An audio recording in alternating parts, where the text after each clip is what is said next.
스위스의 정신의학자이고 또 분석 심리학의 창시자로 잘 알려져 있는 칼 융이 이런 말을 했습니다. 밖을 보는 자는 꿈을 꾸지만 안을 들여다보는 자는 깨어난다. 우리가 인생을 깊이 관조하고 또 늘 자신의 내면을 성찰하는 것이 참 중요하다는 것을 일깨워 주는 말입니다. 인생길에는 많은 싸움이 있습니다. 그런데 인생의 마지막 승패는 듣는 싸움으로 결정됩니다. 그것은 누구의 말을 들을 것이냐, 그것의 싸움이에요. 이 싸움을 맨 처음 시작한 사람은 아담과 하와입니다. 하나님은 분명히 선악과를 따먹지 말라고 엄중히 경고하셨습니다. 그러나 그들은 결국 하나님의 말씀이 아니라 뱀의 말을 들었습니다. 그 결과 어떠한 대가가 주어졌는지 우리는 너무나 잘 알고 있습니다. 그런데도 우리는 전혀 경각심을 갖지 못한 채 여전히 똑같은 실수를 범하면서 사는 것은 아닌가, 그런 생각이 들어요. 오늘 본문 여호수아 7장 말씀을 보면 이런 실수로 인해서 큰 실패를 경험한 여호수아와 이스라엘 백성들의 슬픈 이야기가 기록되어 있습니다. 그런데 그 다음 나오는 8장에 보면 여호수아와 백성들이 그 패배를 딛고 일어나서 마침내 또 하나의 승리를 추가하게 되었습니다. 이 승리는 매우 값진 승리였습니다. 어떤 면에서는 여리고 전투의 승리보다도 더 귀한 승리였습니다. 비록 쓰라린 패배를 경험했지만 그것을 딛고 일어서게 된 의미 깊은 승리였기 때문이에요. 오늘 우리가 주목하고자 하는 것은 여호수아와 이스라엘 백성들이 넘어진 자리에서, 또 실패한 자리에서 어떻게 다시 일어설 수 있었느냐 하는 것입니다. 그 이유를 살펴보면서 승리의 비결을 함께 찾아보고자 합니다. 첫 번째로, 왜 내가 실패했는가? 철저하게 실패의 원인을 분석하고 그 원인을 확실하게 제거했기 때문에 여호수아와 백성들은 다시 일어설 수 있었습니다. 이것은 대단히 중요한 회복의 첫 걸음입니다. 우리가 인생을 살아가면서 이것이 제대로 안 된 상태에서 그냥 대충 건너뛰고 그 다음으로 나가려고만 하기 때문에 온전한 회복이 잘 안 되는 것을 경험하게 돼요. 백성들이 아이성 전투에서 패배하게 된 결정적인 이유가 오늘 본문에 나와 있습니다. 본문 1절을 보시죠. 이스라엘 자손들이 온전히 바친 물건으로 말미암아 범죄하였으니 이는 유다 지파 세라의 증손 삽디의 손자 갈미의 아들 아간이 온전히 바친 물건을 가졌음이라. 여호와께서 이스라엘 자손들에게 진노하셨다고 오늘 본문은 증언하고 있어요. 여러분, 아이성 전투에서 패배한 원인이 무엇입니까? 한마디로 물건 때문이었어요. 그 물건은 어떤 물건이었습니까? 오늘 본문 1절 상반절에 보면 이스라엘 자손들이 온전히 바친 물건이라고 표현되어 있습니다.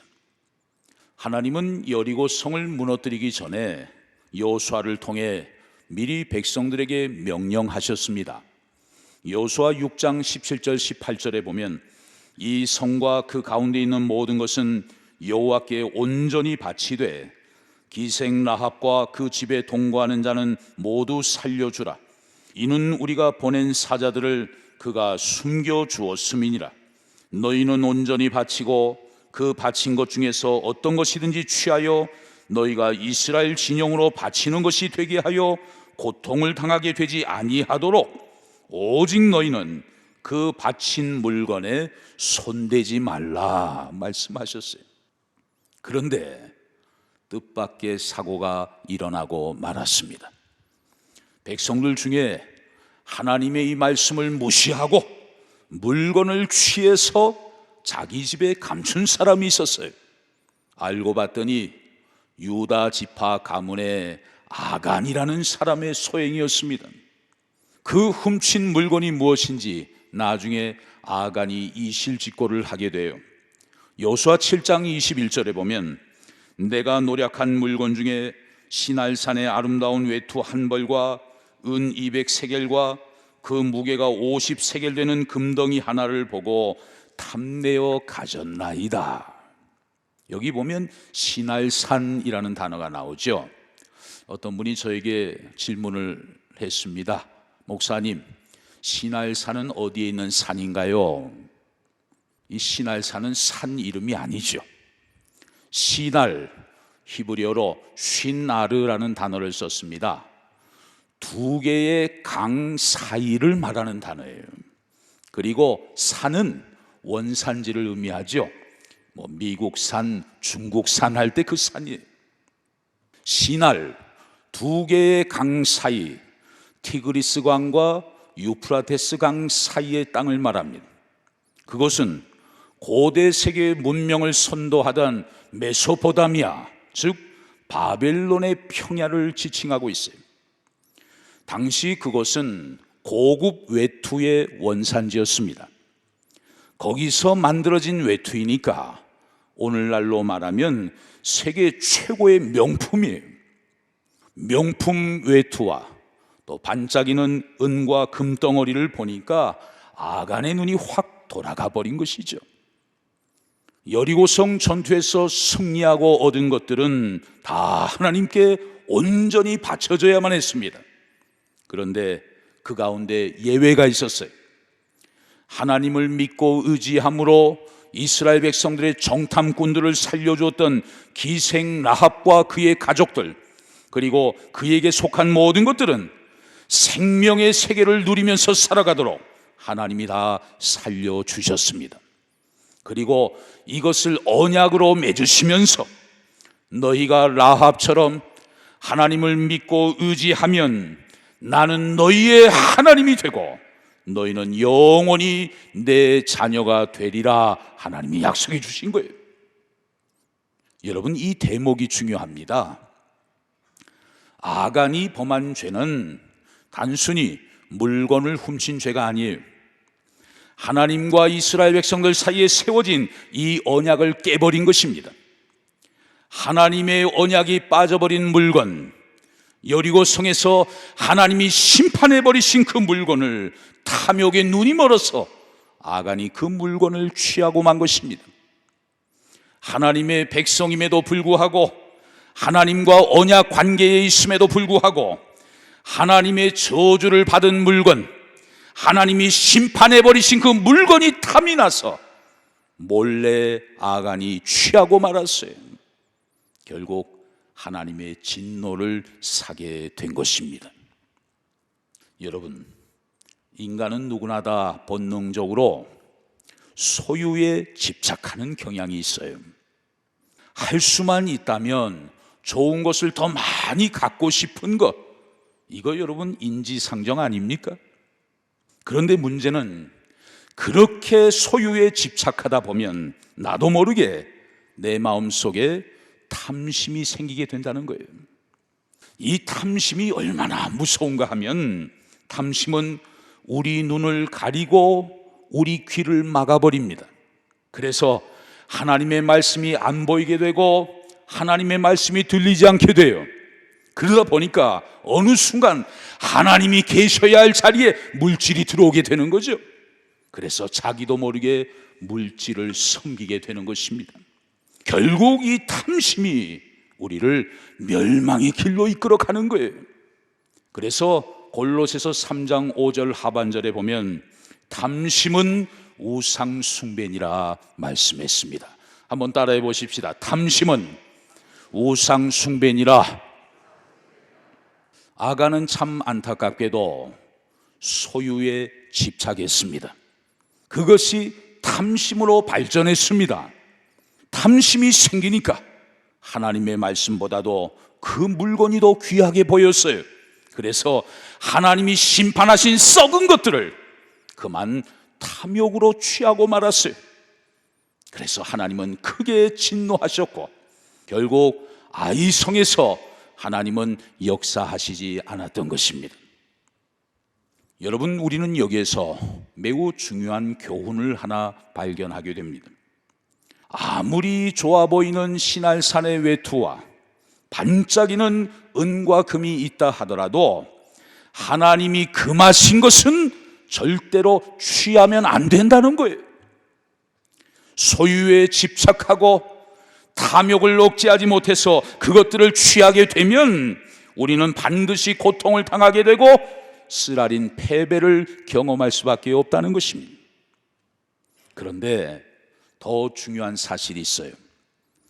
그 패배는 단순한 패배로 끝나지 않는다는 것입니다.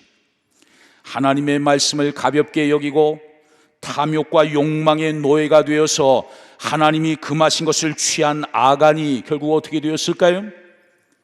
여호수아 7장 24절에 보면 여호수아가 이스라엘 모든 사람과 더불어 세라의 아들 아간을 잡고 그 은과 그 외투와 그 금덩이와 그의 아들들과 그의 딸들과 그의 소들과 그의 나귀들과 그의 양들과 그의 장막과 그에게 속한 모든 것을 이끌고 아골 골짜기로 가서 거기서 어떻게 해요?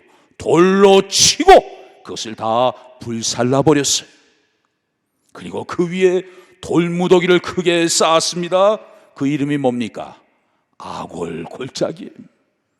고통의 골짜기다. 괴로움의 골짜기다. 하나님의 말씀을 가볍게 여기고 탐욕의 눈이 멀어서 하나님이 금하신 것을 취하게 되면 다 이렇게 되는 것이다. 하나님이 엄히 우리에게 교훈하고 있는 것입니다. 하나님의 진노는 여러분 정말 무섭습니다. 우리가 하나님을 두려워해야 돼요. 너무 사랑의 하나님만 얘기하다 보니까 두려우신 하나님을 너무 우리가 망각하며 살아가는 경향이 있어요. 신앙인들이 하나님의 말씀을 경홀히 여기고 욕심을 절제하지 못하고 하나님이 금하신 것들을 끊어버리지 못하고 세상 쾌락에 사로잡혀 경건과 거룩의 삶을 추구하지 못할 때 결국 우리는 아간의 전철을 밟을 수밖에 없는 것입니다. 여러분, 혹시 여러분의 삶의 자리에 하나님이 손도 대지 말라고 하셨던 시날산의 외투와 은과 금이 있지는 않습니까? 그것들이 여러분의 삶을 무너뜨리고 여러분의 인생을 패망의 길로 이끌어가고 있다는 사실을 여러분 혹시 알고 계십니까? 이렇게 대단히 중요한 문제를 우리는 너무나 대수롭지 않게 생각하고 있는 것은 아닐까요? 여호수아는 아이성 전투에서 패배하게 된 원인을 찾아냈습니다. 이 아간의 문제를 발견했습니다. 그리고 그 문제를 깨끗하게 제거했습니다. 그래서 회복의 첫 계단을 밟게 되었어요. 그랬더니 하나님은 다시 이스라엘 백성들과 함께 하셨고 여리고 성에 이어서 아이성에서도 두 번째 승리를 거두게 하신 것입니다. 여러분의 가정과 삶의 자리에 하나님이 싫어하시는 것들이 혹 남아있다면 오늘 말씀을 통해 깨끗하게 정리하고 끊어버리는 결단이 있게 되시기를 주의 이름으로 축복합니다. 두 번째로 승리의 비결은 여호수아가 제자리로 돌아가게 된 거예요. 아이성 전투에서 쓰라린 패배를 경험한 여호수아는 이제서야 하나님 앞에 엎드렸습니다. 사실 여호수아는 이전에 여리고 전투를 앞두고는 하나님 앞에 엎드렸어요. 그렇게 했어요. 그런데 참 이상하게도 아이성 전투를 앞두고는 하나님께 엎드리지 않았습니다. 왜? 비교적 아이성은 작은 성이었기 때문이에요. 별로 그렇게 심각해 보이지 않았기 때문이에요. 얼마든지 이길 수 있다고 판단했기 때문이에요. 그래서 엎드리지 않았어요. 당시 정탐꾼들의 보고에 의하면 아이성은 여리고 성의 10분의 1 정도밖에 안 되는 작은 규모의 성이었습니다. 대장님, 우리가 가서 아이성을 정탐하고 돌아왔습니다. 가서 보니까 뭐 그렇게 대단해 보이는 성이 아니었습니다. 너무 신경을 안 쓰셔도 되겠습니다. 그저 2,000명, 3,000명만 보내도 우리가 능히 이길 수 있겠습니다. 그런 정보를 여호수아가 그냥 받아들인 거예요. 이제 아이성 전투에서 쓰라린 패배를 경험한 여호수아가 패배의 원인을 깨끗이 제거하고 다시 하나님 앞에 겸손한 마음으로 엎드리게 되었을 때 하나님은 다음과 같이 위로와 격려의 말씀을 해주셨습니다. 여호수아 8장 1절을 보십시오. 여호와께서 여호수아에게 이르시되 두려워하지 말라, 놀라지 말라. 군사를 다 거느리고 일어나 아이로 올라가라. 보라, 내가 아이 왕과 그의 백성과 그의 성읍과 그의 땅을 다 내 손에 넘겨주었으니. 한번 따라하겠습니다. 두려워하지 말라, 놀라지 말라. 이 말씀은 여호수아서 어딘가에서 한번 나왔던 말씀이죠. 여호수아 1장에 보면 모세가 세상을 떠난 뒤에 여호수아가 갑자기 큰 사명의 짐을 맡게 되었을 때 하나님이 그를 위로해 주시고 격려해 주신 말씀입니다. 여호수아는 이 말씀을 듣고 실패의 자리에서 일어나서 다시 기도의 자리로 돌아갔습니다. 그리고 겸손한 마음으로 하나님 앞에 엎드리게 되었을 때 하나님은 진노하심으로 돌려버리셨던 고개를 다시 여호수아에게로 향하시면서 귀한 말씀으로 위로해 주셨어요. 그리고 여호수아는 예전처럼 다시 하나님의 작전을 기다리게 되었던 것입니다. 하나님이 여호수아에게 주신 작전은 여리고 때와는 전혀 달랐어요. 야, 지난번에 여리고 전투 때에 그렇게 해서 우리가 재미 봤잖아. 이번에도 그렇게 하면 되겠지 뭐. 아이성에 가서 한번 돌자. 엿새 동안 한 번씩 돌고 7일째는 7번 돌고 함성을 지르면 되지 않겠어? 자, 함께 나가자. 그렇게 할 수 있었을 텐데 여호수아는 경험을 앞세워서 나가지 않았습니다. 자기 생각으로, 자기 판단으로 행동하지 않았어요. 겸손히 하나님 앞에 엎드려서 하나님이 내려주시는 새로운 작전 지시를 기다렸던 것입니다. 어떤 명령을 내리셨나요? 이스라엘 군대를 본대와 매복 부대로 둘로 나누어라. 그리고 본대가 가서 싸우다가 지는 것처럼 해서 도망을 가라. 그러면 저들이 성 밖으로 쫓아 나올 것이다. 그때 매복 부대가 성 안으로 들어가서 성에 불을 질러라. 그렇게 되면 저들은 당황하게 될 것이고 양쪽에서 협공을 해서 아이 성을 물리쳐라. 기가 막힌 작전을 내리셨어요. 여리고 성 때와는 전혀 다른 작전 지시가 여호수아와 군대에게 내려지게 된 것입니다.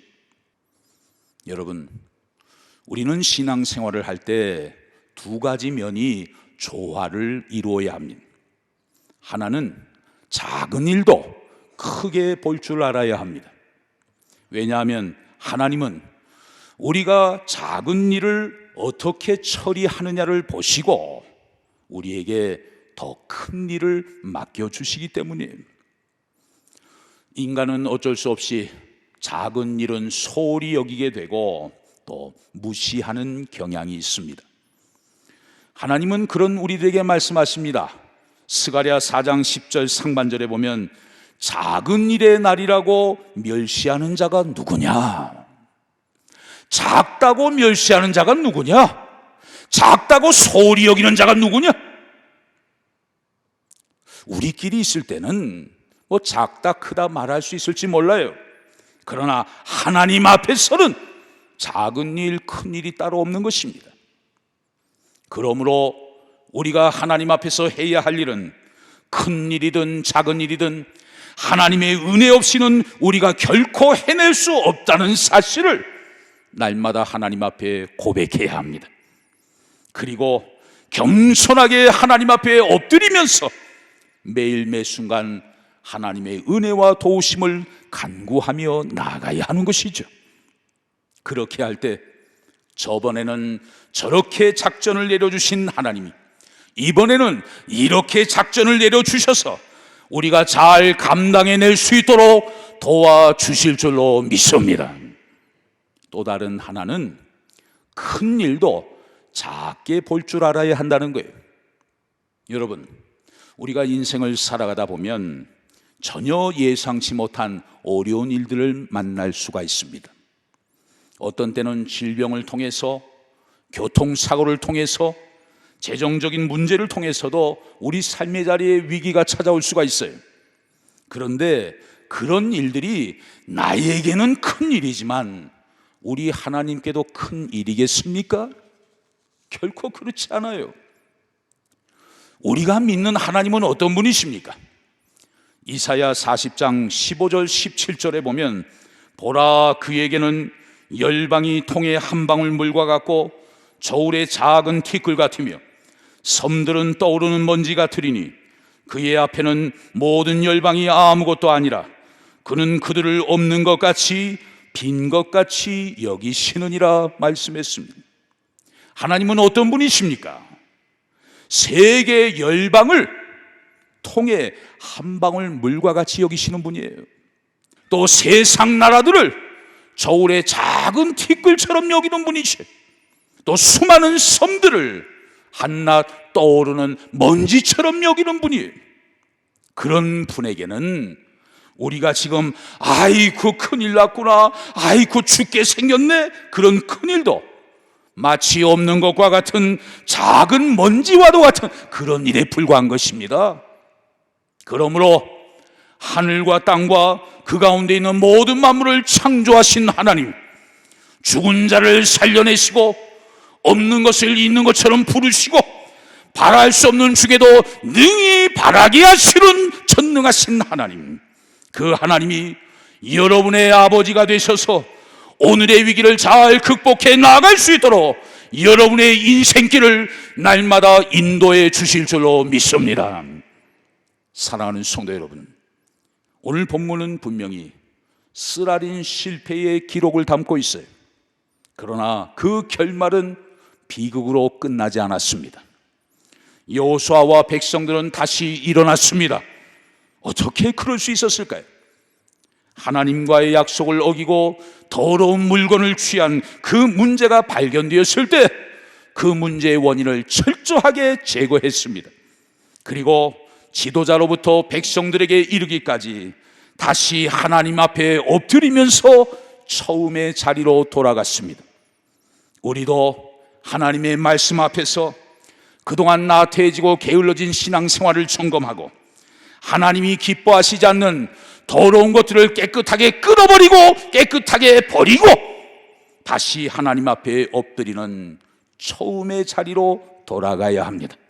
그렇게 할 때 비록 겉으로 볼 땐 더디게 보일지라도, 어떤 때는 후퇴하는 것처럼 보일지라도 얼마든지 다시 앞서갈 수 있도록 하나님이 우리를 날마다 도와주실 줄로 믿습니다.